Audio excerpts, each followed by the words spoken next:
బాధాకరమైన రోజు. సుధాకర్ రెడ్డి గారితో నాకు సుదీర్ఘ రాజకీయ సంబంధాలు కానీ కలిసి పోరాటాలు చేశాం. ఈ రాష్ట్రం నుంచి ఆయన రాజకీయాల్లోకి కమ్యూనిస్టు ఉద్యమంలోకి రావడం, అక్కడ రాజకీయాల్లో కూడా ప్రముఖ పాత్ర పోషించడం, ఆల్ ఇండియా లెవెల్లో జనరల్ సెక్రటరీగా పనిచేయడం, అనేక ఉద్యమాలు ప్రజాహితం కోసం పనిచేశారు. అనేక సందర్భాల్లో ఆయనతో కలిసి మేము పోరాడాం.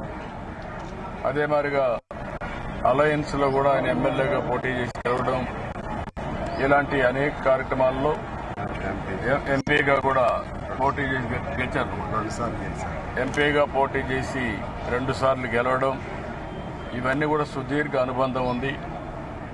ఢిల్లీలో ప్రభుత్వాలు ఏర్పాటు చేసినప్పుడు కానీ, అదే మరి ప్రజాస్వామ్యం పరిరక్షణ కోసం పోరాట ఉద్యమంలో కానీ అనేక సందర్భాల్లో కలిసి పోరాడాం.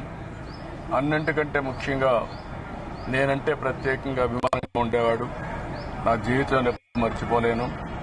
ఒకటి, పార్టీ కలిసి పనిచేయడం ఒక ఎత్తైతే, వ్యక్తిగతంగా ఎప్పుడూ నేను చేసే పనులను అభినందిస్తూ చేయాలని ఎప్పటికప్పుడు నన్ను ప్రోత్సహించేవారు.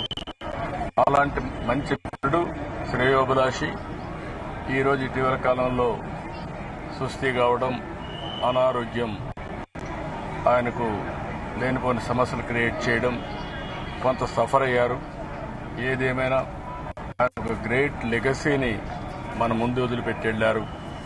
అలాంటి ఒక మంచి వ్యక్తి కోల్పోయిన దాని పట్ల నా ప్రగాఢ సానుభూతి తెలియజేసుకుంటూ, ఆయన ఈరోజు చనిపోవడం సిపిఐకి ఎంతైతే నష్టమో సమాజానికి కూడా అంతే నష్టం. ప్రత్యేకంగా దేశానికి, మన రాష్ట్రానికి కూడా తీవ్ర నష్టం. ఏదేమైనా సమ్టైమ్స్ ఇవన్నీ కూడా మనం చూస్తే డెస్టినీ, మనం ఏం చేసామో అదే మిగులుతుంది. ఈరోజు సుధాకర్ రెడ్డి గారు మన దగ్గర లేకపోయినా ఆయన వదిలిపెట్టిన లెగసీ అనేది శాశ్వతంగా ఉంటుంది. ఆయన ఆలోచన విధానం, ఆయన చేసిన సేవాభావం ఎప్పటికీ గుర్తుంటుంది. అలాంటి వ్యక్తి పట్ల, మరణం పట్ల నా ప్రగాఢ సానుభూతి తెలియజేసుకుంటూ, వారి కుటుంబ సభ్యులకి ప్రగాఢ సానుభూతి తెలియజేస్తూ, ఆయన ఆత్మకు శాంతి కలగాలని భగవంతుని మనస్ఫూర్తిగా ప్రార్థిస్తున్నాను.